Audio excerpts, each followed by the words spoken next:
Hello and welcome to the Seahawkers podcast. We are live on a Tuesday night, gentlemen. I am joined by my good buddy Clinton Bonner and Adam Emmert. Adam, how you doing, man?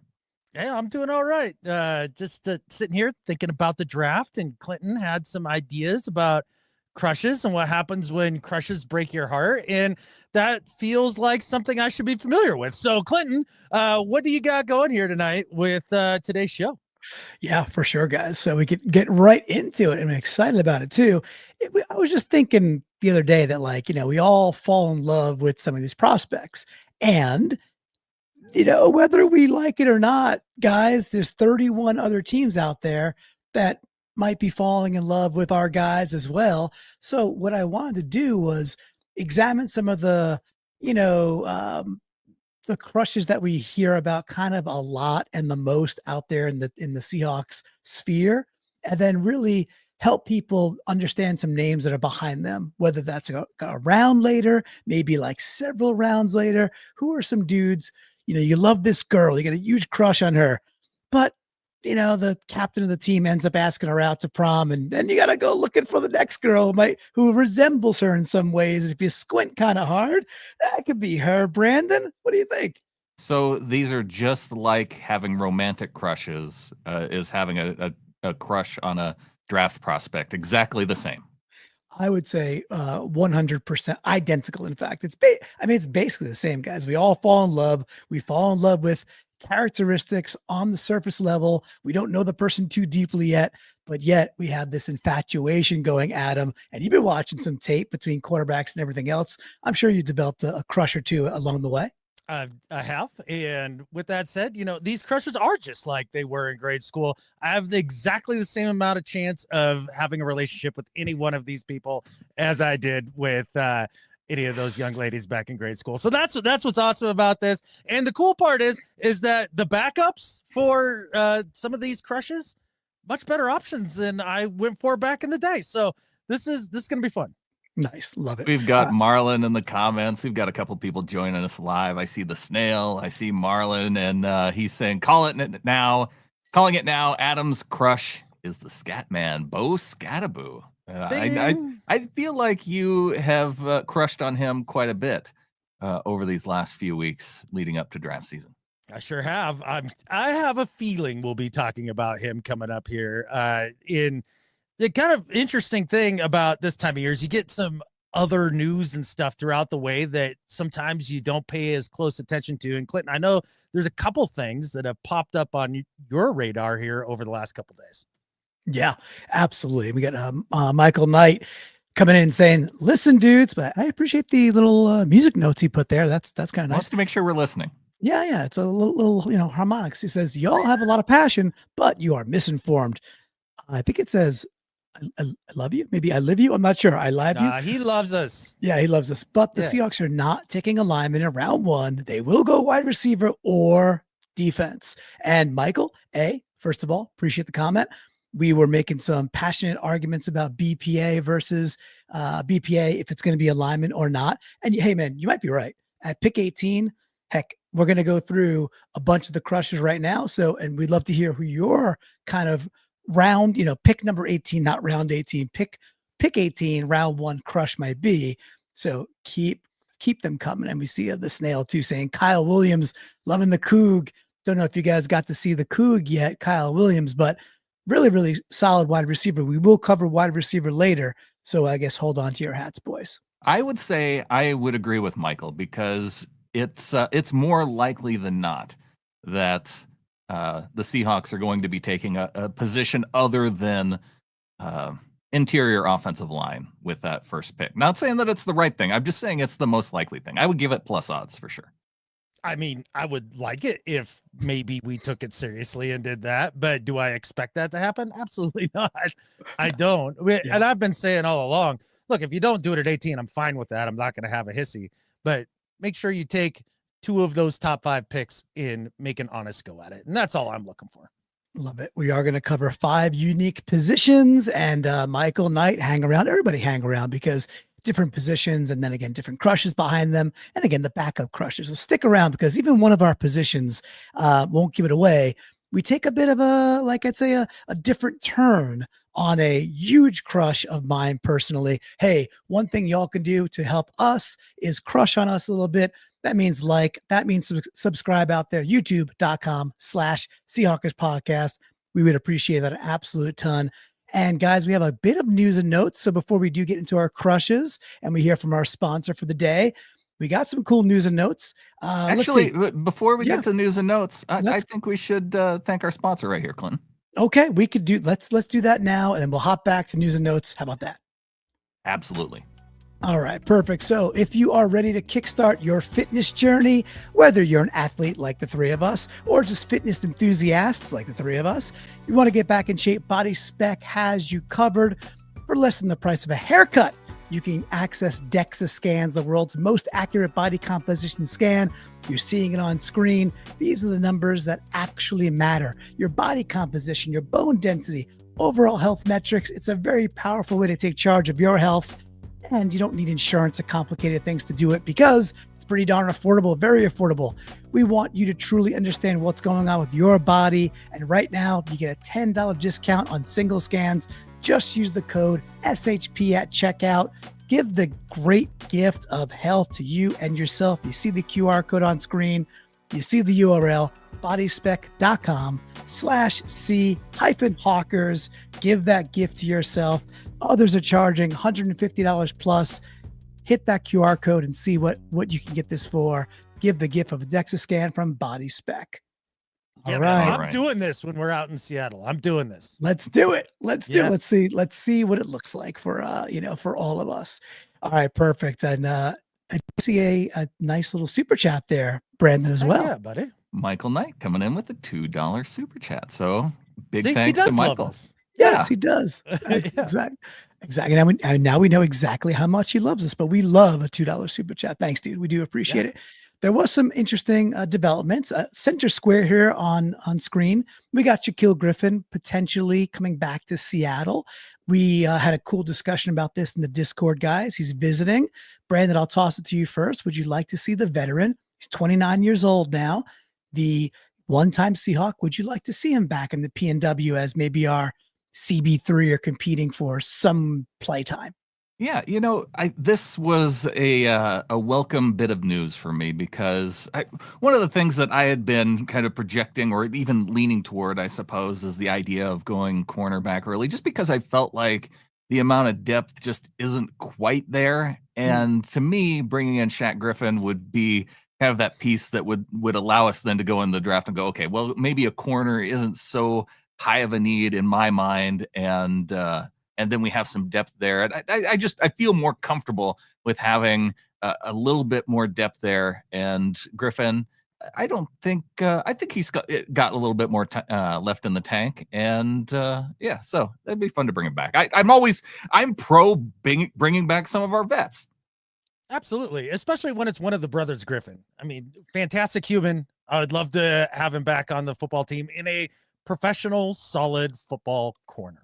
And everything that you said, Brandon, about the draft, it really does wrap into bringing in Griffin in the sense of if it keeps them from having to spend draft capital at a perimeter position, then I'm even more excited for that. So I like the idea. We'll see if they can make it come to fruition here. And we'll see if the dollars and cents make sense, Clinton.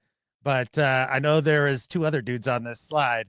They don't look like professional football players. They look like college ones. So who are these people? Judging by the jerseys, yeah. Well, they've made some money already because of the NIL, but both of these guys are coming in for Seattle 30 visits, and this is Mason Taylor. Again, if you don't know by now, this is Hall of Famer Jason Taylor's son. He's like a 6'5", 6'6" tight end out of LSU, and projected to maybe go in the second round, maybe the third round. So if those round one tight ends just are not in the cards for Seattle, he is an exceptional pass catcher. Not much of a blocker, a lot of underneath stuff, and kind of runs like a gazelle, runs like his dad when he does get to the open field. So he's really fluid athlete, very good hands, but not much of a blocker. So it's going to be interesting to see if that's the type of tight end. And then we got Michael Williams over here, the edge from Georgia, announced today that he'll also be in for a 30 visit with Seattle. He is projected to go right in that 15 to around 20 spot. So get to know Michael Williams as an edge from Georgia. Usually not a bad thing, Adam, to take a defensive dude from Georgia, but we might be sitting there at Clearwater Casino come pick 18 and he might be the dude. Yeah, one of the things that I would not have a problem with is if they spent the 18th pick in the trenches, even if it is the defensive side of the ball, and edges the trenches. And look, edge rushers are a premium position. So they're bringing in these two fine young fellas for a visit. And after they visit, then when draft day comes, they'll either draft them or they will not draft them. So it'll be one of the two, Brandon. It's definitely going to be one of the two. We've got Michael Knight coming back in with another $2 super chat, and he's saying too, as we get into this, I'd appreciate you discussing Ibuka round one. He is JSN Jr., a Ohio State wide receiver, and I think we are going to get into talking a little bit of wide receiver. So I think Michael, we'll give you a little Ibuka talk coming up here in a minute. Yeah, nice little teaser there. All right, so boys, what do you say we get into it? We start with the first teaser. We already heard from Body Spec. There it is back on screen. The next slide is, I would say, is really peak crush number one that we've been hearing now for probably about 2 months. Are you boys ready? Yeah, bring it on, dude. All right, so let's bring them up here. Guys, I don't think we could start this or finish this or be in the middle of this without talking about Gray Zabel potentially at number 18, North Dakota State, tackle, and then kicked in and played guard, played center at the Senior Bowl. He is on everybody's radar as a big time potential for pick 18 and kind of set it and forget it type that it's like, okay, if you take him, you kind of do no wrong and you're really getting a solid interior offensive lineman at pick 18 and great movement skills too. Like for outside zone, the things we want to do and for a 6'6" guy, really, really has lots of good leverage, a great first step. And he's just like a tenacious player out there. Very, very, very, very skilled tactically. And I think will translate very well to the NFL.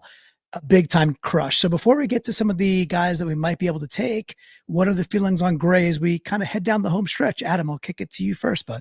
Well, number one on his tape, what I saw was a superior straw bale thrower in a fantastic irrigation pipe mover. He does look like he could be a farm boy. No doubt about it. The mustache has to go. I'm anti-mustache forever. That looks awful. That's got to go.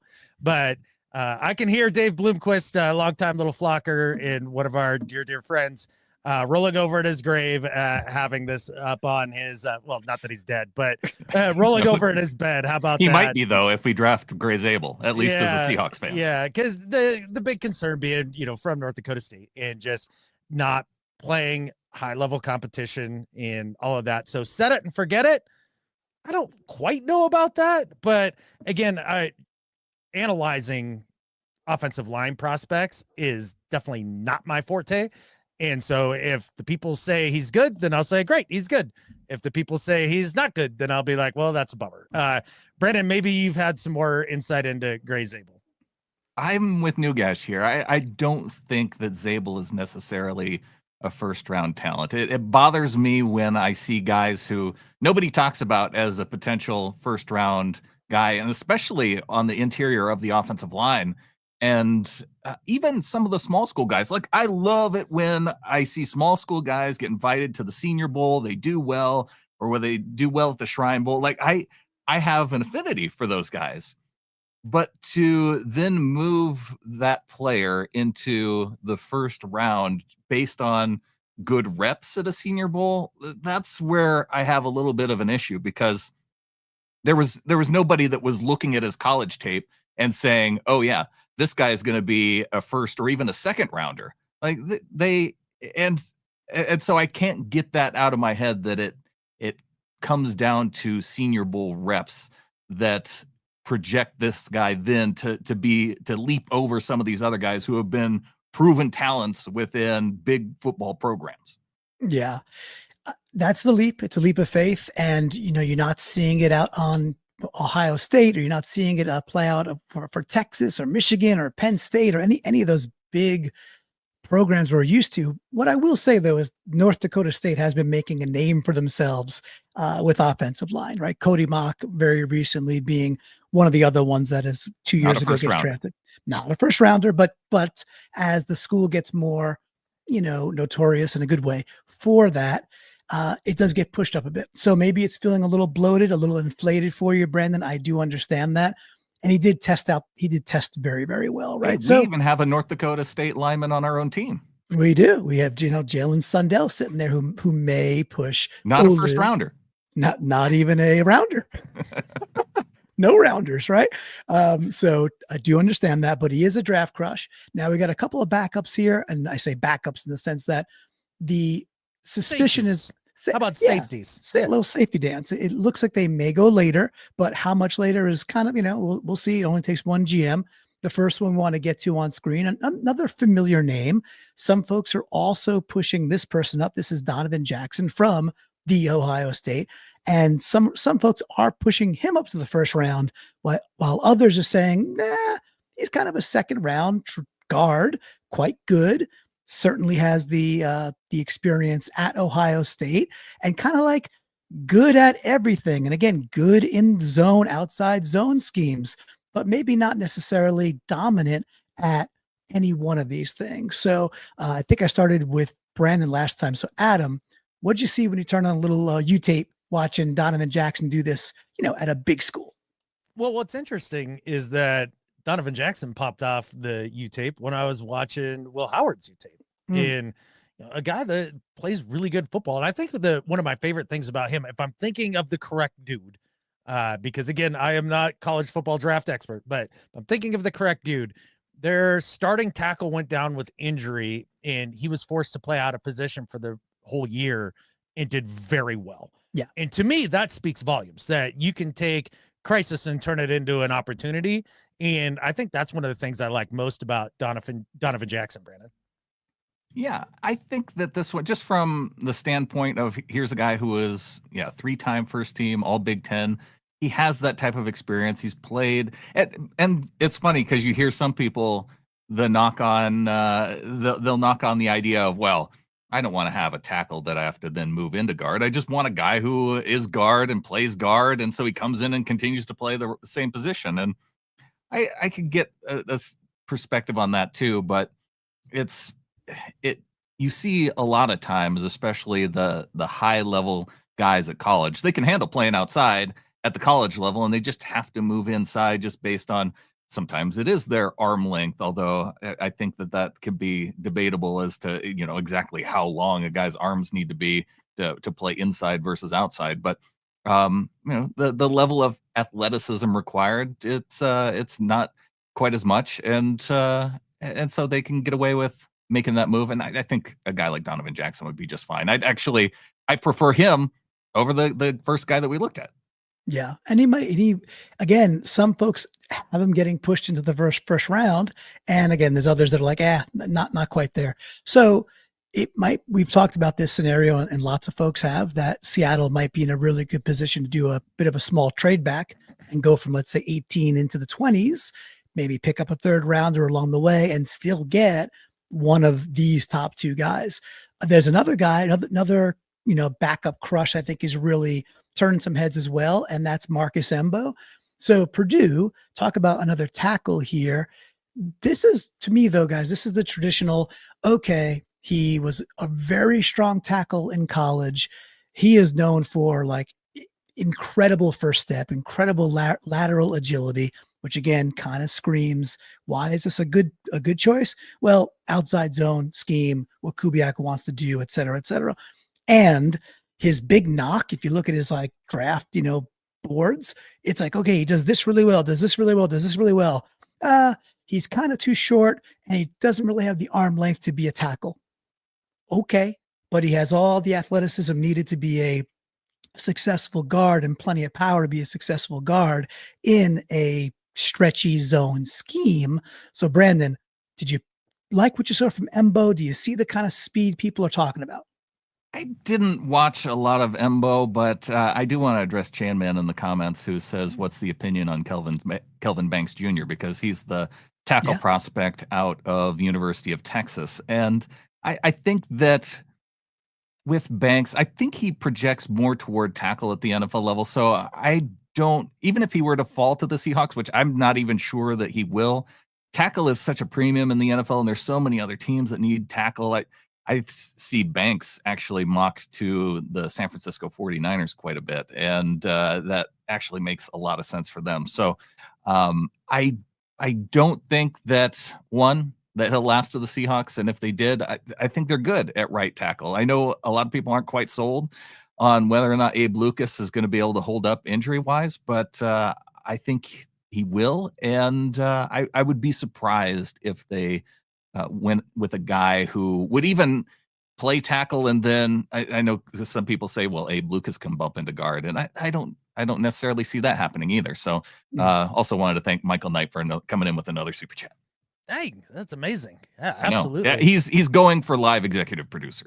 Oh man, where's Ryan? Like he's getting taken over here. But back to the People's Embo. One of the things that I liked about watching his tape is that he actually plays with a lot of play strength in really move people off the ball, a violent dude. And that's what you want in the trenches, man. You want one of those big uglies with a big bad attitude to go and just murk people. And that's what Marcus Embo looked like to me.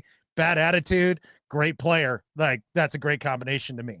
Yeah, could be a lot of fun. And the nice part about watching Purdue tape is you're playing good talent, and you can see it on screen. They ran the crap out of the ball. So you see plenty of opportunities to go watch Embo do his thing, which is kind of nice.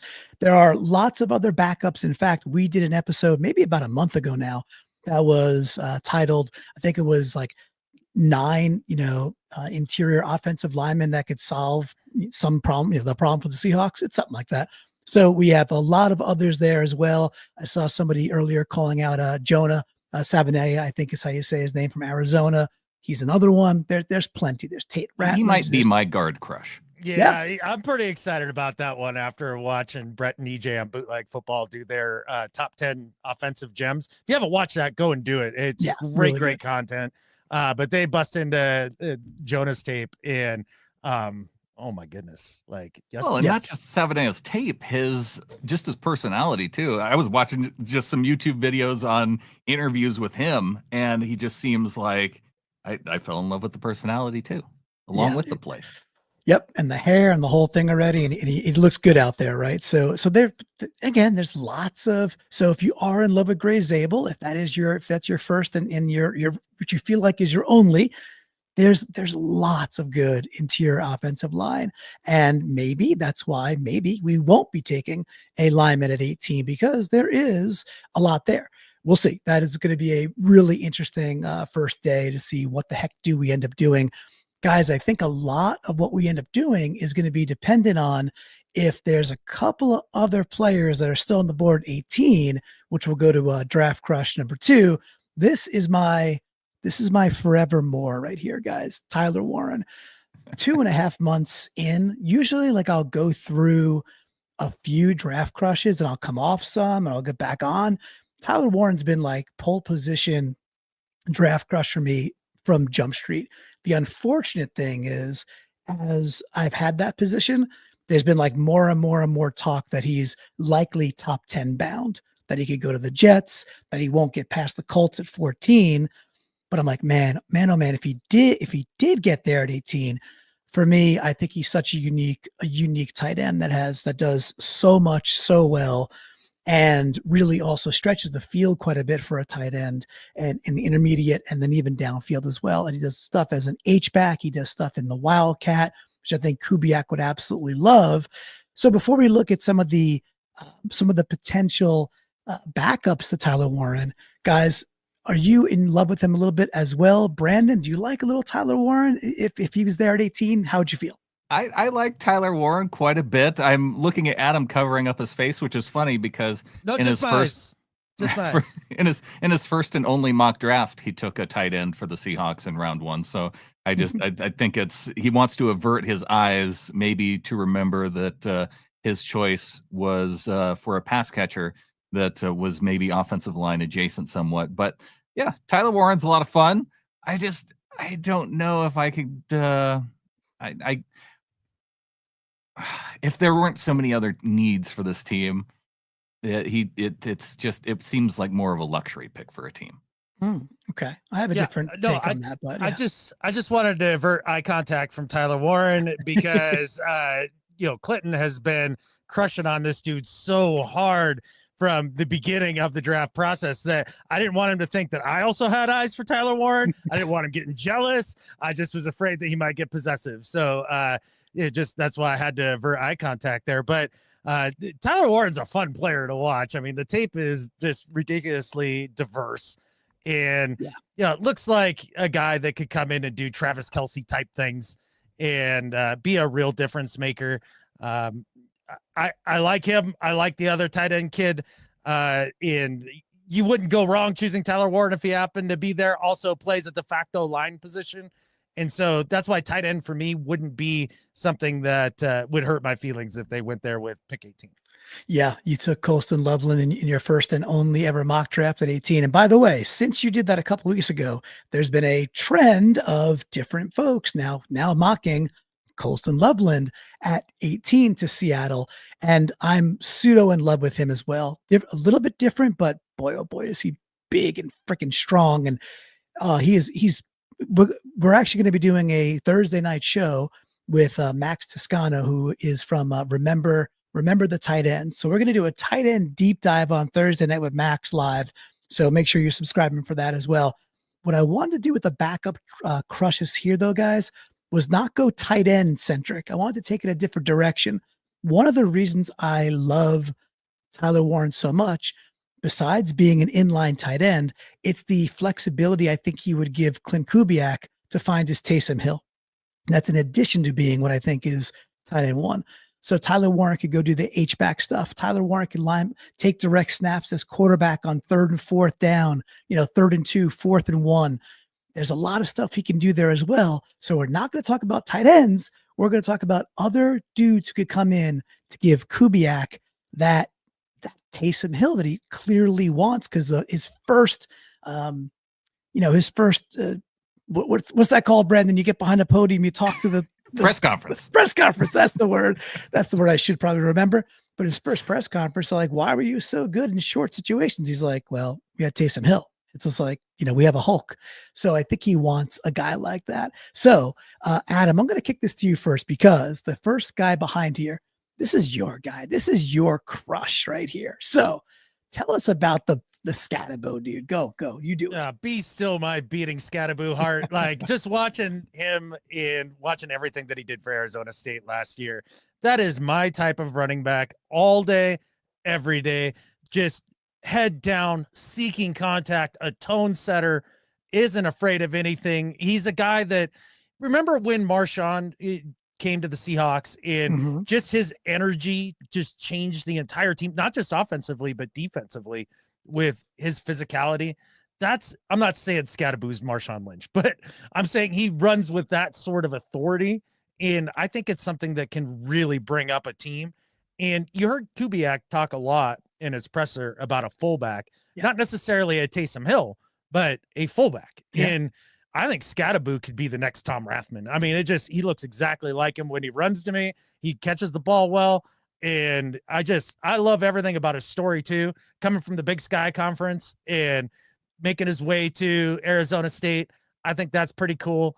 And, everybody's saying he's not fast enough. And did he run like 4.56 or 4.62 or something? It was sub 4.6. Yeah. Plenty fast. Yeah. Yeah. That's more than enough. And I love me some fullback, and it allows you to get into, two backs, one tight end sets. Yep. And then if you don't get that tight end early on in the draft, you throw him back there at fullback. You can run him out and catch balls, and then also play power ball. I love it. And the name's fun too, Brandon. Scatabo. He has a good name. I like that. We've got Crumpled Zinc in the chat saying Scatabo wants to be a number one back. I don't think he has the speed, but more power to him. We've got Michael Knight coming back in too. Natalie Portman, but Yeah. Dogzilla Monster coming in with a $2 super chat too. Adam, do you hear Clinton wanting punter over offensive line? I don't think I heard that, Dogzilla Monster. I think that's the way we should go. In fact, I think we should carry 2 punters next year so Michael Dixon has a buddy, because it looks like the special teamers get lonely during practice. So it'd be nice to have another dude.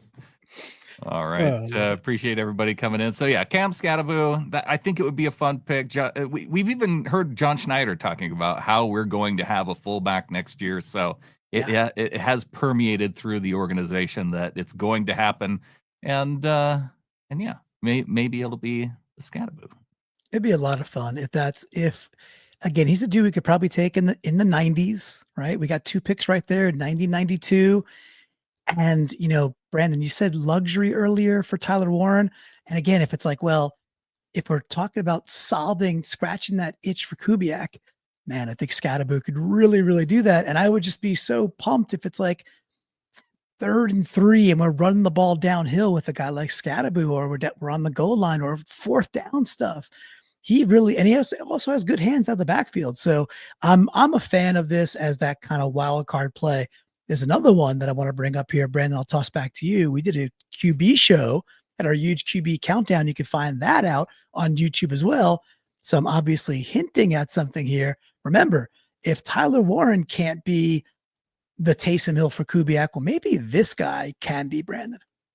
Jalen Milroe, quarterback out of University of Alabama. And this one, I think, is somewhat controversial, I think, to put into this category, because I think initially I had watched some of his older stuff too, and it did seem like Milroe is more of that gadgety type player at the next level, especially if you go back and you watch his 2023 season. It just did not seem like he was ready to play quarterback at the NFL level. And so you start to think of, well, shoot, he has like all of these great athletic traits, because you look at him running the ball and he looks like Lamar Jackson running the football, and he has that level of NFL speed. And so, finding a way to get a guy like that on the field. So I could see why you would put him in this group, because he fills that role of, man, if that first year maybe isn't ready even to be an NFL quarterback just yet, but a year behind Sam Darnold, and you find some packages that you can work him in to have some of those maybe potentially exciting plays that you can use him for. I don't know if he would be the long-term answer as a gadgety type player, because Adam, I think you see him as a potential long-term answer at the actual quarterback position. Well, if Jalen Milroe is listening to this show, which I'm sure he is, because why wouldn't he be? First off, my deepest and heartfelt apologies for my co-host with this slander, throwing you into gadget guy category and talking about how you weren't as good in 2023 and then improved in 2024, and not taking into account what you became at college, just what you were when you started. So I think that's some slander there for this poor young man, because one of the things that you did see with him, especially in 2024, was pockets of insane ball placement, accuracy, arm strength, anticipation, all of it. Did it fall apart at times? Yep. But it's not like watching somebody like Paxton Lynch back in the day, where you would watch him roll out. They'd cut the field in half, so he couldn't even have complicated reads, couldn't read the field, and then just would YOLO it just wherever it went. And there's totally different types of inaccuracy. And that's a lot what Anthony Richardson looked like on his tape as well. Jalen Milroe is not that person. And look, again, I'll just go back to my history, Michael, predicting which of the inaccurate guys can get it figured out and which ones have not. And I'll hang my hat on Jalen Milroe all day. And I think that it's slanderous to put him in Taysom. And to be honest, I'm not all that interested in Taysom Hill gadget guy at all. Like the idea of wildcat and having a non-thrower throw the ball. Like I just no. Like I'm kind of out on the whole idea. I hear you, and believe it or not, it's not up to the three of us, so we can't have our opinions. But Kubiak seems to. I think Kubiak does desire that, and I do think McDonald is open to it. I don't know if that's his brand of football. That I don't know yet. I'd really for me. It's like I can't make that judgment. But he did go hire Kubiak and saw plenty of that on film. one of the ways in which I really want us to improve this year, and you guys heard me say this a bunch now, I'll keep saying it till we do it, is where we could get into 3rd and 4 and 3rd and 5 and treat it as a down to go run the football, knowing that as long as you get a few yards on 3rd down, you're going to go for it on 4th down. And I think a player like Jalen Milroe does some things for you. I do think he could be, put into specific packages in a rookie season and start to thrill some people and see what you got. So I wouldn't mind if we take a flyer on Milroe, use him as a gadgety guy, but then you got him on your team. It's not fantasy football. It doesn't go back to the draft the next year, so maybe start building up some confidence in the NFL for him. So anyway, I thought it was cool to look at Tyler Warren and say, I realize it's probably not going to happen, but from the angle of what would Kubiak want, I think we found two other dudes that nobody's talking about for, that reason as to why they'd be drafted by the Seahawks. So I like that. All right, guys, we're going to mosey on to wide receivers now. And I think wide receiver in general is, I would call it like deceptively pretty deep. You start watching some of the U tape out there and you can fall in love pretty quickly. I ended up choosing 2 backups to a couple guys we'll show on screen in a second. But there were more that I definitely could have chosen. So the 2 guys we got that are definitely crushes across the board. I'll start on the right-hand side. Matthew Golden from Texas, right? He goes out there and runs the incredible 40, like a 3.29 40. Had a really cool year. And when I say cool, kind of accelerated throughout the year in terms of his production. Isaiah Bond was supposed to be the wide receiver 1, but lo and behold, a kid who transfers and Matthew Golden emerges as the 1 in a really big program. And then you got Ted McMillan. That's your kind of true X. He's smooth. He's got really good hands. He's 6'4". He's not a DK burner. He just doesn't run the way DK ran. But I do think he's I think he's got better high pointing ability and better hands than DK routinely displayed. And DK was a heck of a Seahawk, right? So before we look at some of the backups here, guys, Brandon, I think it's your turn. Of these 2 guys, they're very different. Do you have one that you're crushing on more than the other? I think if I were to pick between these 2 guys, I think for what Seattle needs, Ted McMillan probably fills that need better than Matthew Golden, because I know that when I brought on EJ Snyder onto the show, he talked about Matthew Golden a little bit as a receiver, and he's not that big of a dude. And I don't know if not that a guy who's sub 6 foot can't be an impactful receiver. Obviously, we had that with Tyler Lockett for so many years, but I feel like if we're going to find a guy to fit that role, McMillan kind of fills into that too. And I know Michael Knight has been in chat talking about Egbuka, who's the wide receiver out of Ohio State and also from Tacoma, Washington. So a local product too. I would probably put Egbuka ahead of Golden as far as guys that I would like to see on the team, just because, another receiver out of Ohio State, a local guy, bringing him back home like that. I like that too. The downside of it, though, I think Egbuka is more of a slot guy, and we already have 2 of those guys on the team too. Yeah, we do. And we don't have anybody to block so that the quarterback has time to throw it to the wide receivers. Do I have a crush on Tet or Golden? 0% no, or 0% yes on either of them. I can't care. I don't care. Like, just do not pick a perimeter player early in the draft. Don't do it. It's dumb. It's the backwards team building crap that we've done for a long time. So do I like Tet or Golden better? Sure. You like them? No thanks to round 1 wide receiver is what I'm hearing from Adam. Yeah, exactly. You like them better on somebody else's team, and then we could watch them from afar, and hopefully not like, the Cardinals or something like that, right?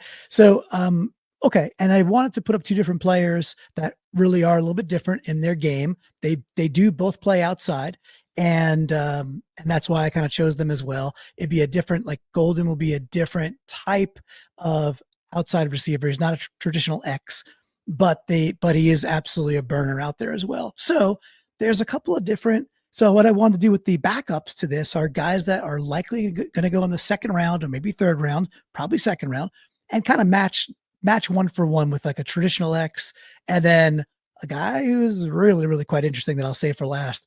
But the one that I'll put on screen first, and I know that folks like Josh Duhamel and many, many others really like a lot from Iowa State, is Jaden Daniels. Jaden Higgins, 6'4", 214 pounds. Again, very much, if it's not Tet light, it's right there with Tet. Just a true X, guys. So Adam, you had a chance to go watch a little Iowa State. And what do you think of Jaden in general, his game? How do you think it might translate to the NFL? Yeah, he looks like a legit X. It has the size, looks the part, has nice hands, kind of does all the things. And one of the things I found impressive watching Iowa State was just kind of their whole stable of receivers and the way that they succeeded with some really poor quarterback play. Yeah. And when you see that, that really does raise dudes up, in my opinion. Where's somebody like Jaden Higgins? Oh, round two, huh? Yeah. Yeah. If you ended up going wide receiver, like round two even feels a little high, but round 3 and down for me, like I'm okay with that. Like, that's fine. But I mean, if you ended up with a guy like this in round 2, he would fit a need. You did trade away DK. It's kind of like you get the second round pick for DK. Maybe you swap him out for the younger, cheaper Jaden Higgins. You get around that wide receiver market in free agency that's outrageously inflated. Yeah. And it turns into a smart deal all the way around. Yeah, we've got Crumpled Zinc in chat saying Higgins also has great character.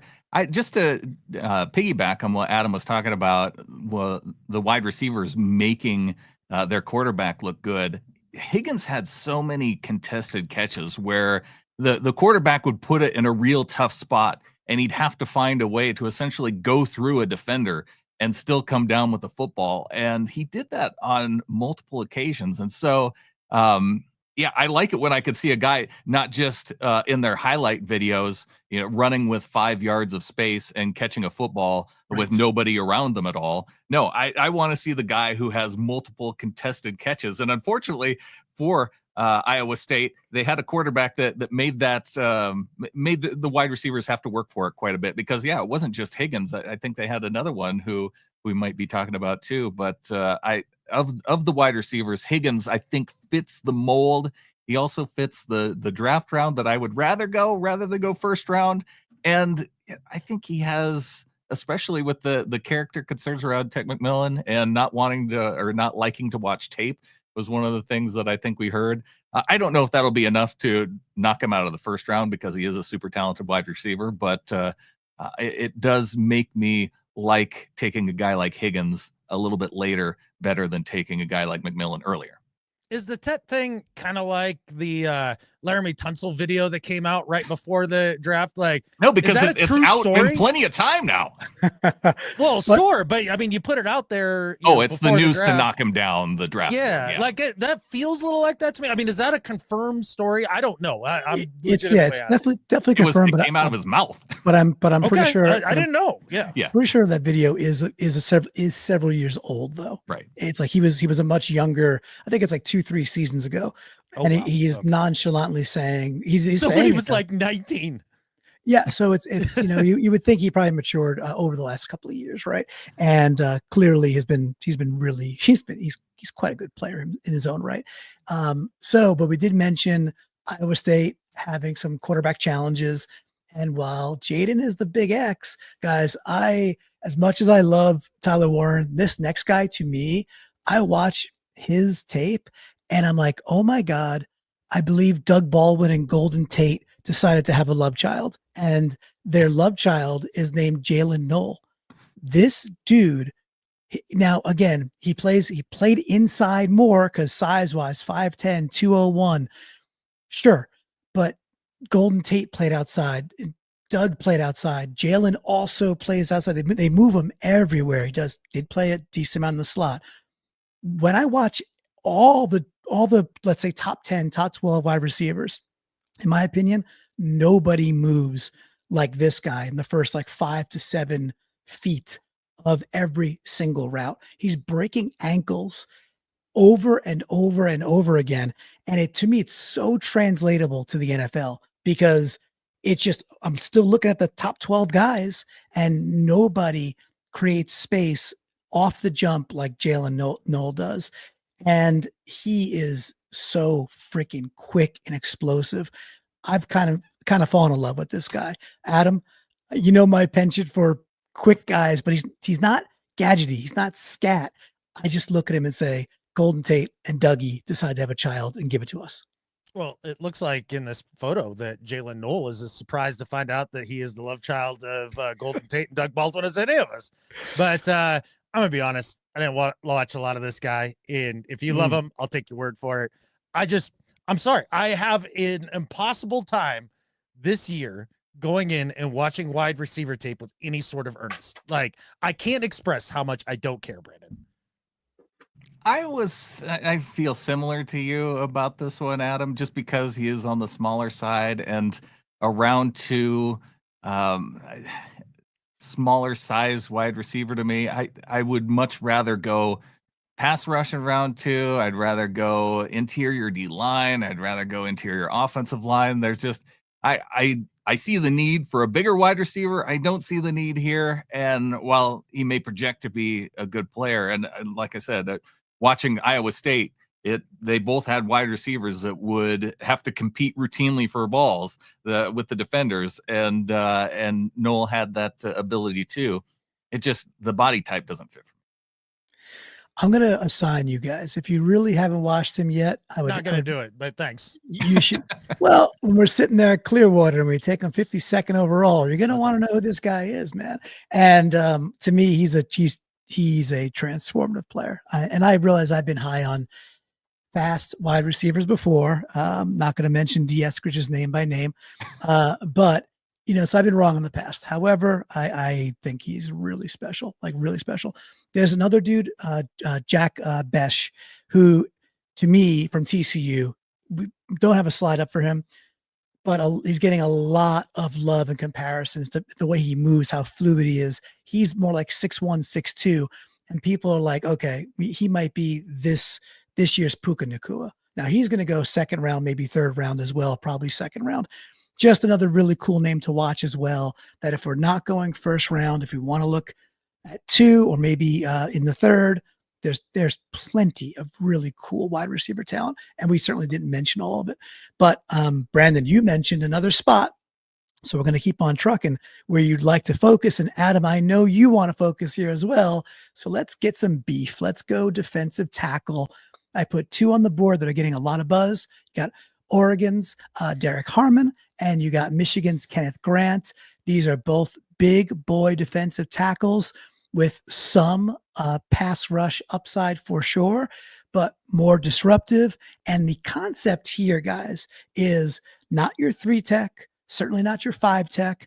We want to look at dudes who are 0 and 1 over the nose, or shading over the center, or shading the guard, and really clogging up the middle as an elite run defender for the purpose of setting up Byron Murphy, Leo, and Jaron Reed, and our smattering of edges to go do their job. And I know this is a position that we all kind of like a lot. Brandon, I think it's your turn.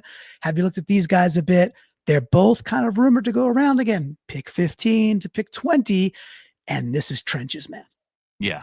Kenneth Grant out of Michigan just seems like a cool guy, a big dude in the middle too. He said he was going to run faster than 5 foot, or not 5 foot. He said he was going to run faster than 5.0 at his pro day. He ended up being like 5'1" or something. Yeah. So he did not run as fast as because people are thinking, shoot, if this guy can run, a sub 540, that's going to be something special for a guy as big as he is. Derrick Harmon from the Oregon Ducks, a guy who from the inside he's a very disruptive player too. I think of the guys between these two, I think Harmon has more interior pass rush ability, like we've seen it on tape. But either one of these guys, I mean, you can't twist my arm about adding beef to the middle of the Seahawks defensive line. Neither one of these guys, if they were picked, would make me shed a tear. I love the idea of adding another big body in the middle to pair with Byron Murphy and Leo Williams. I know a little bit more about Kenneth Grant and watched him a little bit. That's kind of a game wrecker type dude right in the middle there. championship pedigree being there at Michigan. I wonder if him and Mike overlapped as well at any given point. So there may be some familiarity there. If Harmon is a little bit better pass rusher, then so be it. But, either one of these kind of, talented big dudes, those don't grow on trees. So give me, again, I'm not an expert at looking at defensive tackles and being able to judge them out from college, whether they'll be good or bad. So if John looks at him, I know John's better at it than I am. John looks at it, says, I like that one over the other one. I'll be fired up for it, Clinton. Yeah. And they both got thigh arms, which is for me, I need my thigh arms, guys. And again, remember these but are Grant's got his covered up. Like Harmon at least, lets him show. Like, that has to evaluation wise. Cigarettes rolled up on his bicep. That's pretty yes, cool. He does. Yes, he does. The little Pall Malls, I believe. Yeah. And so both these guys are kind of, they probably will be maybe one of them, maybe both available at 18. And I will not be mad either if we bolster defensive tackle and just really draft for strength. And again, remember the purpose being, can we free up Murphy and can we free up the others so Murphy can get on the field for more downs where he could have more of the glory stats this year, because I think that the talent is absolutely there. Saw him eat up enough friggin' double teams last year on early downs and be super disruptive.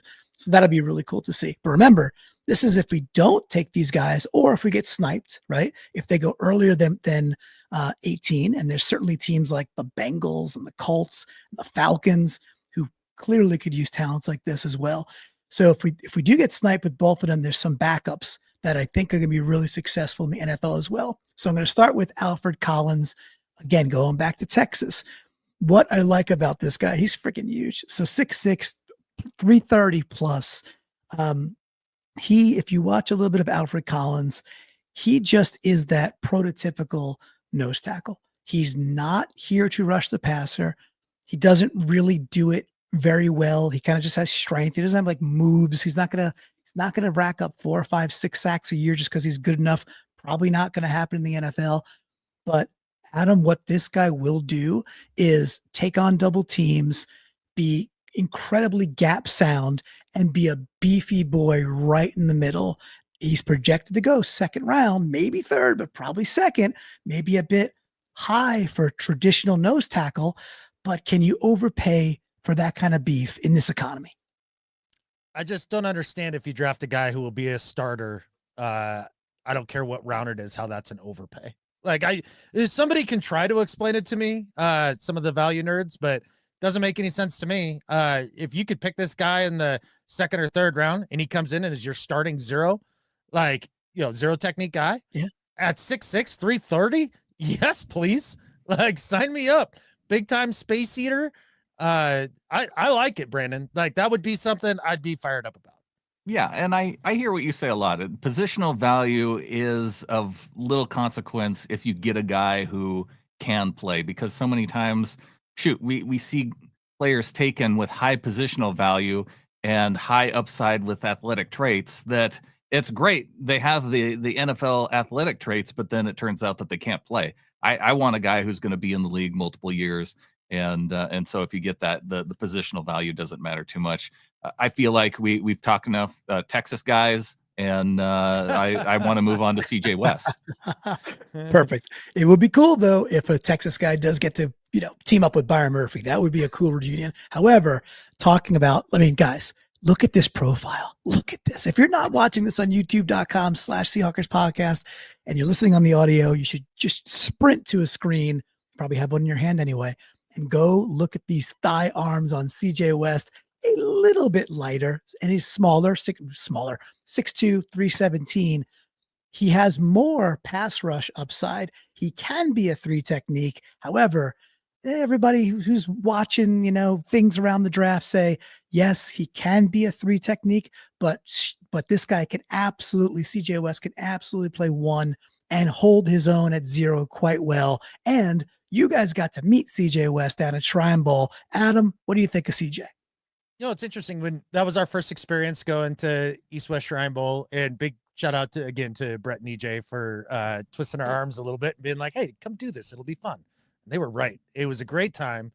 And one of the things that stood out was, you're watching for those guys that really pop and just look a little different than everybody else. And there's a few of those dudes, but the delta between, what everybody else looked like in his position group and the way that he popped for CJ West was so much bigger than any other player that I saw there. He really was the belle of the ball, in my opinion. And then when we got to sit down and talk with him, Brandon, I mean, is there a more delightful human that you could ever come across? No, that was one of the cool things about him, because he was more than happy. We weren't even scheduled to do interviews that day, and I flagged him down, and he's like, "Hey, yeah, you guys want to chat? Whatever you want to talk about, however much time you need."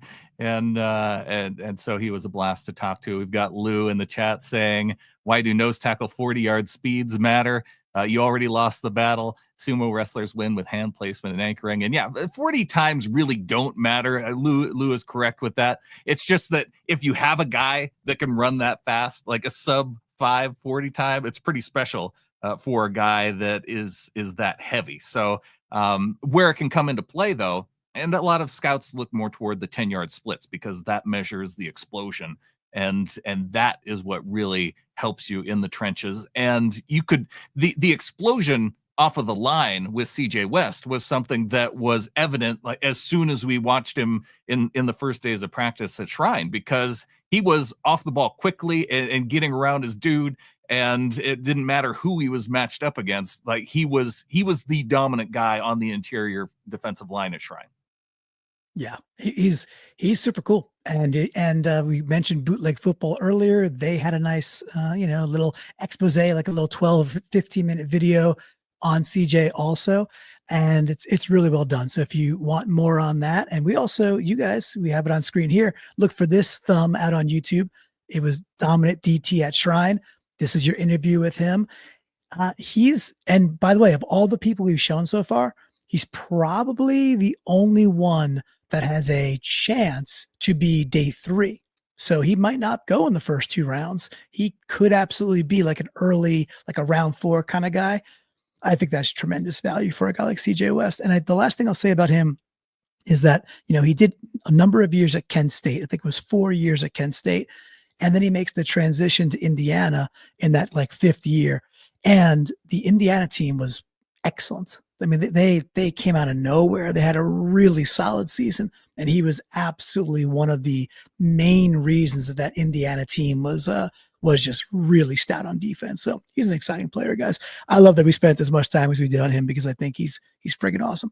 All right, so as we move on to the next one, there are lots of people still in love with Jaxson Dart, and I would say I think he probably peaked maybe a few weeks ago, and there's ebbs and flows, especially for quarterbacks. Right now, Milroe's getting more of the love. Milroe is now being invited and accepting an invitation to go attend the first 2 rounds of the draft, the first 2 days of the draft. So it looks like he's kind of peaking, and Jaxson Dart might just kind of be stabilizing. But you got teams like Pittsburgh that might jump ahead and want to take him.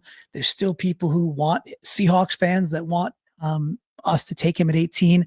I'm not one of them. And Brandon, we went through the QB countdown. Are you crushing it all on Jaxson Dart? We'd have to take him probably first round. Is that even in any of the futures you'd like to see? No, it's the opposite of a crush with Jaxson Dart. I have literally no interest in drafting Jaxson Dart at all. No. Well, what's the part the weird thing is I mentioned, or we were talking about hand size earlier with Milroe, and I think he came out and he had like sub 9-inch hands. And then he got him measured at either one of the pro days or some other time, and they were, bigger than 9 inches, and everybody talking about hand size. But Jaxson Dart, I think I saw so many of his fumbles on tape too that why aren't we talking about his hand size too? He's not as good of a quarterback either. Like I like Shedeur Sanders more than Jaxson Dart. Oof, I definitely don't. But is there anything else besides like the hand size thing that stands out to you about Dart that really doesn't really fit for you, Brandon? He doesn't throw the football very well. Yeah, that's interesting, right? Yeah. The idea that, if it's not between the hashes and it's not 12 yards and in, then like it's a tough throw for him. I think I think that's a disqualifier for the most part. And I really do think that his ceiling is like Minshew. In you kind of mentioned the whole drafts up and down stock thing, Clinton, the saga that is the pre-draft stuff. And it's just so freaking stupid. This is why I hate some of this stuff so much. It's like he hasn't done one thing on a legitimate football field in a game setting since the end of his season. And the stock is up and down. It's the dumbest thing in the world. Like he can't change. He shouldn't be able to change your draft stock. That's just chatter. It's just narratives. Like your draft stock is set by the film. Well, I hear you. I just find it crazy. And watching Jaxson Dart stuff, I guess I was blown away at how underwhelmed I was watching it in comparison to the hype that has been growing around the prospect. We'll look at two backup plans. And again, all three of us are a no thank you at the 18th pick whatsoever. Any pick. Any pick for you on Jaxson Dart, I'm certainly fine with it. Way later, which means he won't be our quarterback, which is fine because someone's going to take him fairly early. And you got Rockman Drum saying he'd rather take a flyer on Kyle McCord. Adam, and how you feel about it, and I encourage people to go back and watch your top 10 countdown that you and Brandon did the other day. That was awesome coverage. I like Kyle McCord. I'm definitely, I think, the highest of the three of us on McCord. I think he's a good window thrower, and I think he's like Pennington plus. I think he's Pennington with a better arm, which again, for me means that's the weirdest comp in the world that doesn't make a lick of sense for the guy. Like I close my eyes. I can't see accurately. No, he does not. He absolutely does not. We must be watching different U tape, because the U tape I'm watching is him layering the ball in, really good touch, enough pop, even a little bit more than Pennington. His name's spelled Kyle, Kyle McCord, right? Like you're watching the same player. Yes. He doesn't throw anything with touch. What are you talking about? He guns everything in there as hard as he freaking can. I think you're wrong. He's a chucker. He's such a chucker. He takes his shots. That's for sure. He does take his shots. I think he's got nice touch. But either way, we could that's okay. We have two other dudes who are not named Kyle McCord. Brandon, this one is a familiar name at this point. We're talking Milroe. Adam, you had him at number 2 in your top 10 countdown. You had him all the way up there at number 2, and then all of a sudden he's getting a lot of good momentum. But Brandon, I guess a better question would be, where would you be comfortable? No on Dart at 18. Do you like Milroe enough? And do you like him enough that a second or third rounder would be comfortable for you? Yeah, he was my third favorite quarterback, but that was just because of some of the inconsistency stuff. Round 2 would be fine. I wouldn't be mad at it. Okay. 50 or 52. Round 2 for quarterbacks, like when you're thinking about what round should a dude be drafted in? First round quarterbacks are guys where you're like, I'm pretty damn sure he's an NFL starter, and he could probably start, at least week 5, if not week 1. And I'm 85 to 90% sure that guy is NFL starter talent. Round 2 is Drew Lock zone, like where you see, and I'm not saying he worked out, obviously, but where you're looking at the guy and being like, those are starting quarterback traits. There's things to work on. He needs some time, but I'm 65% sure that dude can be a starter. And that's how I feel about Jalen Milroe. Like I'm closer to 75% with him as being a quality NFL starter. So second round on down, I think is the exact place that he should go.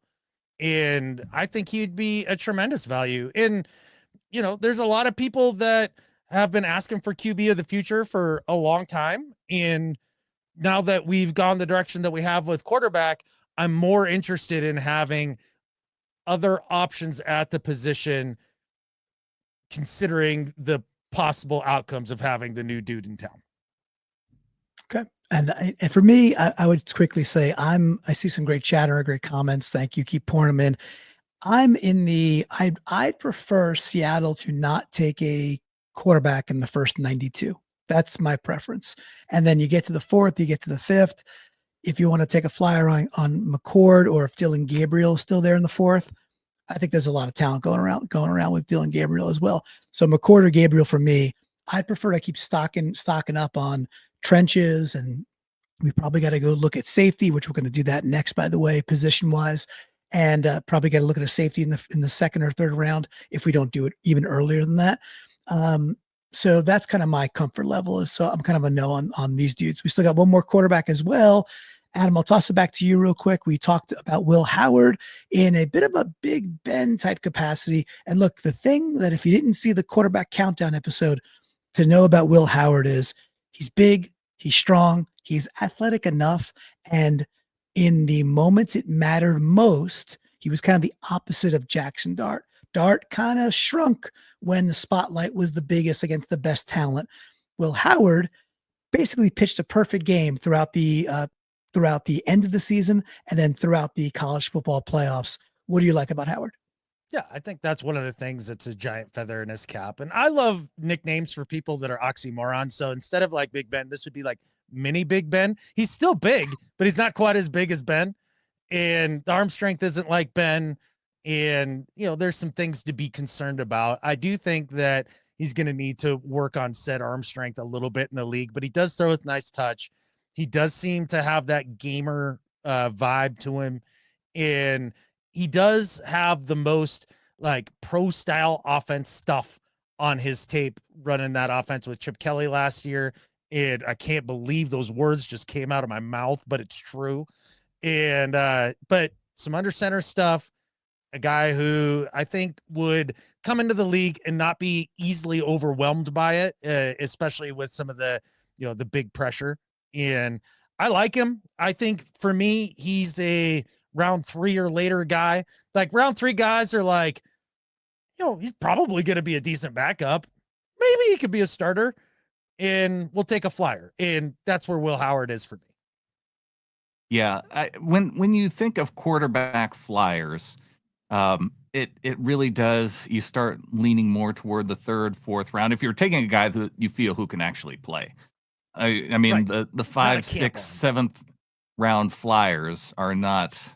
I mean, they're not very serious. I feel like they're not really serious in what you're seeing. Then, if you're taking a guy at that point, it's yeah.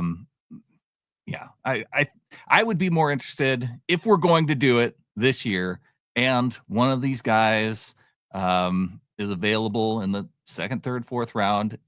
I wouldn't be mad at it just because I think that some of these guys are going under the radar versus the guys that are being talked about toward the top of the draft that don't interest me at all. So it's a weird year for quarterback guys. And I know that in chat, Michael Knight has been talking about Emeka Egbuka, which is one of the wide receivers that Will Howard threw to at Ohio State University. I talked about in our wide receiver discussion, gentlemen, how I thought that he wasn't quite the fit for me just because also another slot type receiver. But what did you think when you talk about Will Howard, Clinton? I also am interested in getting your evaluation on Egbuka too, because I know you're a wide receiver guy. Yeah. If where does he land in some of these among these receivers for you?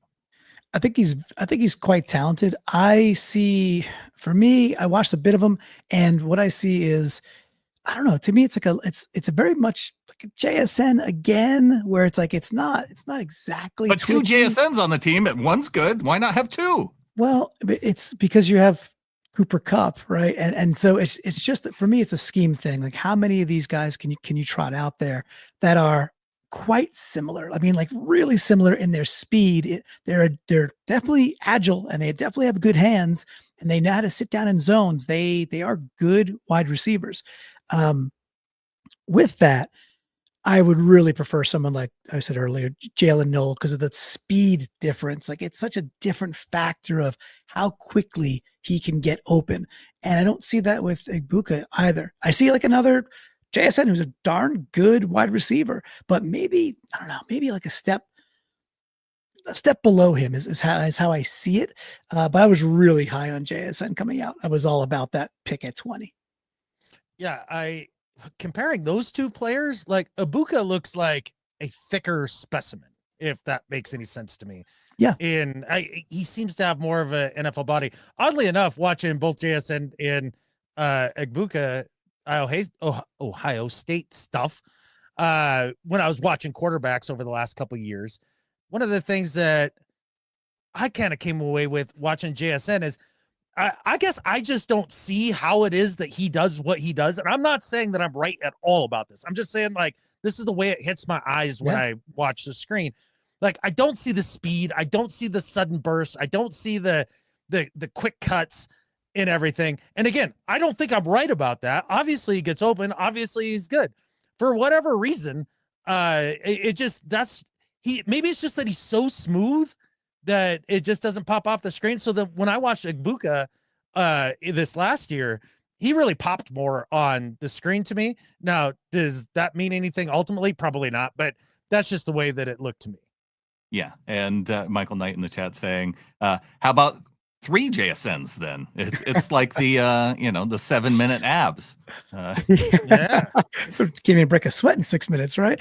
And I saw Michael Knight also put on screen there, another, he's been doing $2, which Holy smokes. we love them all, but then he hit us with a $20 super chat. So dude, thank you. Yeah, That's big thanks to Michael Knight, that's live executive producer. There you go. You can put that in your credits. Yeah. Michael Knight, you are today's live executive producer. I want to throw out one more wide receiver name. I know we went through quarterbacks. I know we went through wide receivers, but there's a wide receiver that I think fit in the discussion as kind of a bigger guy that is flying under the radar, and that is Colorado's Will Shepherd. And Adam, we saw Will Shepherd at the Shrine Bowl, and a guy who a big target. I think he's like 6'3", and I think he got overshadowed considering who he had on his Colorado team with him, wide receiver opposite, who's probably going to be the, if not the number 1 pick, at least in the top 3 with Travis Hunter. Yeah. And Will Shepherd can make some incredible catches that we saw at Shrine. It sounded like his pro day went really well at Colorado. So I think that a guy like Will Shepherd, maybe an under the radar sneaky type wide receiver. Did you mean the showcase Right. at Colorado? I refuse to call it that. Well, you should, because this is another data point in the anti-Shador thing for me. Like, I remember the last time somebody tried to make a spectacle out of their pro day by wearing shoulder pads and a helmet, and everybody freaked out. And they were like, ooh, how crazy is it? Ooh, Johnny Manziel. He's so amazing. It was Johnny Football. And like, listening to Shador's and obviously Shepherd and Hunter's pro day be called a showcase was just another one of those red flags to me. But, talking about Shepherd at Shrine Bowl, man, that dude's nice. Like, I would take a flyer on that guy. He looks like a good receiver to me. Yeah. He didn't even get invited to the combine. So I think that is what helps him slide under the radar a little bit. Yeah, he could be a later round guy, and he's interesting. And it's kind of cool because you go watch Travis Hunter because everybody wants to go watch that tape, or you could watch the Sanders tape, and he's showing up. Shepherd shows up quite a bit as well. So, and I know there was some love for, I think it was who was it? Yeah, Savion Williams also. He's kind of got a bit of a Debo thing going, just like he just bounces off of dudes. It's really, really quite impressive too. Kind of a bigger guy as well. Tough to bring down. So there's a lot of wide receiver talent, guys. So, I think of all the positions, and we're still going to go through safety. So hang on, because that's a really cool position too. But of all the positions where I feel like wide receiver 18 is such the wrong move, from team building to where there's a lot of good value that could be had in second, third, and even deeper rounds. Like, I'm kind of convinced that a wide receiver at 18 would be my most hated pick, I think, at this point, Brandon.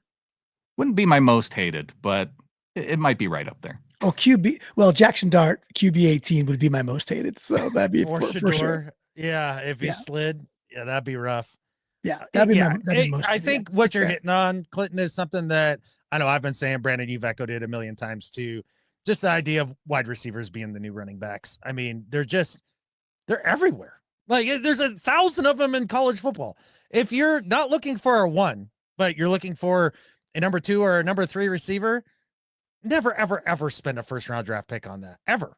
Like if you're looking for a legit like X receiver number 1, yeah, you're probably going to have to spend a first round pick on it. Well, let us carry on to the last category. And thanks everybody for hanging with us for now about an hour and 15 minutes. If you're still hanging, thank you. Please make sure you're liking the video.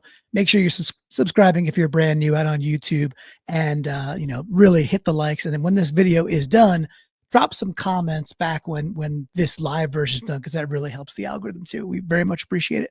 Guys, safety.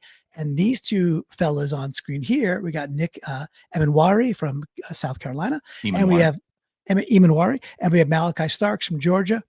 Very different types of safeties, by the way, but they're both right again in that 15 to 20. And for me, one of them is really overhyped and really overblown, and one of them I think is a darn good safety. I won't say which ones yet. Adam, I'll toss to you first. I know. Yeah, okay, Brandon. Then Brandon, this is good. We should go to me first because both Nick and Malaki play safety. They are very close to wide receivers for me this year. I don't care. I just don't care. Brandon, which one is overrated? Well, and I don't know if it's overrated. It's just the hype around one versus the other. I don't quite understand. Emmanwori, to me, I think gets a lot of extra hype because he ran really fast. Like he meets all of those athletic, measurable type things. But he's also really good in in covering man to man, which is fine. And at safety, when I hear all of these athletic traits, they're like, oh, because of his size and his speed, he's like Cam Chancellor. Well, for a guy who is the size and speed of Cam Chancellor, he does not hit like Bam Bam Cam Chancellor. So then when I go and I put on the Malaki Starks film and I see him hitting guys, I'm like, oh, this is what I expect from a safety who's coming to lay the wood, and it's Malaki Starks, not Emmanwori. I think that's well said. And Emmanwori, he's 6'3". He's actually a better athlete than Bam Bam Chancellor. Again, taking the hitting aside, which of course you can't do. That's his entire game. And I think Chancellor will be a Hall of Famer one day, just recognized for what he was to the game. Really changed the game dramatically. Emmanwori is an absolute specimen. He's an unbelievable athlete, and he has good game film. It's not like it's just vapid after that. He's good. He's a good player, but I think he's overblown for my taste in what I like in safeties. He is hyper athletic, but man, I see him hit dudes and like he kind of gets vertical as he's hitting guys, and he's not flying off the screen, and he's not coming downhill as much as I want a safety to come downhill to stuff the run either. So I think he's like good. And then I watch Malaki Starks and I'm like, oh man, they play him to me in more scenarios. And often it's like, oh, he's just outside on a guy one-on-one, and he's just covering, or he's in the slot covering and breaking up a beautiful pass to a tight end and coming downhill as a safety. And I think he's just a much better cover guy inside zone, which in the NFL, I think you face more of that. And I think Malaki, to me, is a better safety. The one thing I'll say, Adam, about safety, it's like, yes, we got Julian Love. Yes, we got Kobe Bryant, but we play a lot of 3 safety. And right now, I'm not sure we have the replacement for Rayshon Jenkins, who played about 30% of the snaps. And I'm not still fully convinced that, I like Kobe Bryant, but if an upgrade to safety number 2 is there for you, that doesn't move you at all at 18? No. I think upgrading Kobe Bryant would be just fine. I think 18 might be a little bit early. Dogzilla Monster with the $2 super chat. I think Desmond Watson, based on what I'm seeing from Dogzilla Monster, a 6'6", 464-pound defensive tackle. If you put him at 18, you can play him at fullback. You can play him at defensive tackle, and you can have him return punts too. Dogzilla Monster, great suggestion. I enjoy your suggestions and your super chats. The best. Always nailing it. So, all right. So these are the 2 dudes that are getting buzz around 18. And I do wonder how folks feel about it. I just think Starks' overall tape as a safety is better, and to me translates a little bit more. But there is a safety I've kind of fallen in love with, guys. And I think he's second round, maybe even third round bound. And if it was, if we got in the Wayback Machine and just rewound this to 2023, I think he's an easy first rounder. So did you guys have a chance to watch this gentleman fly around the field and just hit some friggin' people, Brandon? No, this was at the end of the slide deck. I did not get here. Okay. So this is Kevin Winston Jr. from Penn State. Adam, he gets hurt in 2024. It's a partial ACL tear. Kind of, only gets a little bit of the season, 6 games or so before he's really banged up. Did you get to watch him and any of his U tape 2023 or just his highlights to see this guy fly around the ball? So for the 141 people watching live, I think one of the things that you are going to be treated to right now is the look of utter disappointment across Clinton Bonner's face, because no, I did not watch Kevin Winston Jr. I was actually working on some projects for our draft party coming up here. And in fact, the robot is just running by itself out there right now. And I'm very concerned, like what's happening. Okay. I have no idea what's going on out there, but kind of to circle back a little bit with safety as a whole, like, okay, round 3 for somebody like Kevin Winston. It sounds like you like the way he hits, all of that stuff. I love the way he hits. I'm infatuated with the way this guy hits. He is by far, you put on Emmanwori, you put on Starks, who's a really good cover guy, and then you go watch Winston hit. They're different players. Yeah. And he's flying, he's 6'2", 215 or 210, basically. So think about the way Earl Thomas would come downhill. Now, not as twitchy. He cannot cover the kind of ground Earl Thomas covered when he's in coverage. He doesn't do that. But when he's coming from where, his perch at safety as a run recognizer and then bringing his hat, there's no dude I've watched that's like better than him. None. And then you start thinking of like his play style with Witherspoon and then that defensive front. Just when the robots stop running, please go watch a little Winston. Let me know what you think. I love the way this guy hits.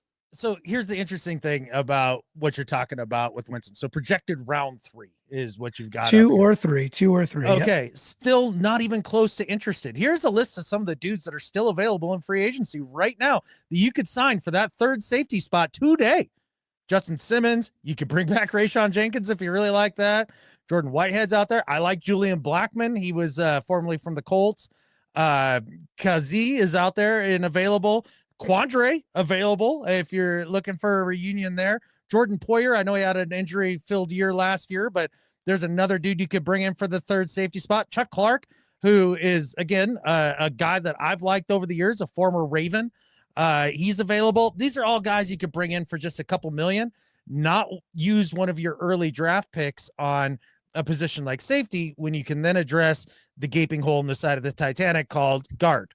And so like, that's why like none of this is anything that I can get too fired up about. But they can't all be guards. We can't take 5 guards. Right. I didn't say they had to be, but what I'm getting at is you need to go and get 2 guards, right? And that only leaves you 3 other picks. I would like that. Yes. Yeah. That only leaves you Winston, 3 other picks. I think trying to upgrade Kobe Bryant at some point, if you were to take Winston in the 3rd round, which you have projected, I think that's a good spot. And it's a spot that I'd be a lot more comfortable taking safety in round 3 versus round 1, especially with Emmanwori and Michael Knight on the screen saying you don't win all these athletic feats for no reason. And no, I don't want to take anything away from Emmanwori about just how fast he is and he's a very talented player too. And probably more talented than the guys that I'm about to bring up, which is Obi Melifonwu, who back in 2017, like he ran like track speeds and the Raiders got so infatuated with him that instead of being kind of an under the radar 4th round, 5th round type guy at safety, now all of a sudden he's a round 2 type guy because he ran with, like Olympic track style speed. And people went, oh man, if he can do that, imagine if all the other things can come together for him. And like I said, I'm not saying that Emmanwori is like that because I do think he has more talent, but I don't think that you should drastically move up a guy in his draft position just based off of some of the athletic traits. I think you do have to go more toward the tape. I agree. And that's why this backup crush for me is my preference with safety. There's other guys that gets like a Xavier Watts, I think from Notre Dame. He's quite good too, right? So there's other safeties that are sitting right there too that are 2-ish, 3-ish, 4-ish. So day 2, day 3 guys that you can go snag. The last bit I'll say about Winston is, like, to me, he's the kind of dude that if he's on your team, and people wash out from the NFL all the time, but if he's on your team and he's successful, he's the kind of dude you look around the stadium and you see a lot of Winston Jr. jerseys, because of the way he plays. He just hits, and he's a thumper. He's an absolute thumper. So I'm excited because you guys will watch him eventually, and I'm going to be excited when you do. All right, so we went through 5 different positions, spent almost an hour and a half, had a ton of super chats. That was a lot of fun. Guys, before we close out and talk about what's happening on Thursday, Adam, anything else to recap, or another crush of yours, or anything you want to say before we kind of put a bow on it? Now he's gone on mute. He's gone on mute right at the end of the show. The robots have gotten to him. All right, fine. There we go. We nailed it. No, nothing else more to say. How about you, Brandon? Well, a big thanks to Michael Knight for all the super chats, being our live executive producer. Dogzilla Monster also coming in with, I believe, 3 different super chats. Wow. And and a big thanks to our YouTube members that we've seen out in chat too. I know the Snail's been here. Dogzilla Monster, a longtime member as well. Rockman Drums we saw in the chat. Yeah, man. And so a big thanks to all our YouTube members. YouTube.com/Seahawkers podcast. Hit the join button, or if you want to help out too, getintheflock.com. Absolutely. And coming up on Thursday, so it's Tuesday night. So coming up on Thursday, we mentioned Max Toscano. Remember the tight ends. Go check out his Substack there. We're going to do a deep dive into the tight ends and which ones he feels are really good for Kubiak's scheme and when can we take them. So make sure you're checking that out. That's what the thumbnail will look like. Brandon, you already mentioned the support at getintheflock.com. Boys, I think we did a heck of a job. I'm fired up about this. I cannot wait to get out there. By the way, Brandon, should you tell them about the boat? Tell them we got a boat. We're going to be on a boat. I can't wait. I'm looking forward to it. I'm also looking forward to the future show. The Snail is too, when we're going to get into the best long snappers of the draft. I can't wait for that. Love it. Absolutely. Yeah. So well done by you guys for getting the Airbnb boat for our first night out there. That's going to be a lot of fun. And looking forward to your tight end conversation as well, Clinton. Ask him about the Texas kid, just to tweak Brandon, and also because I liked him on UTape, Gunner. So if you could do that for me, that'd be great. We got it. And I think with that, there's only one thing left to say. Go Hawks. Go Hawks. Go Hawks.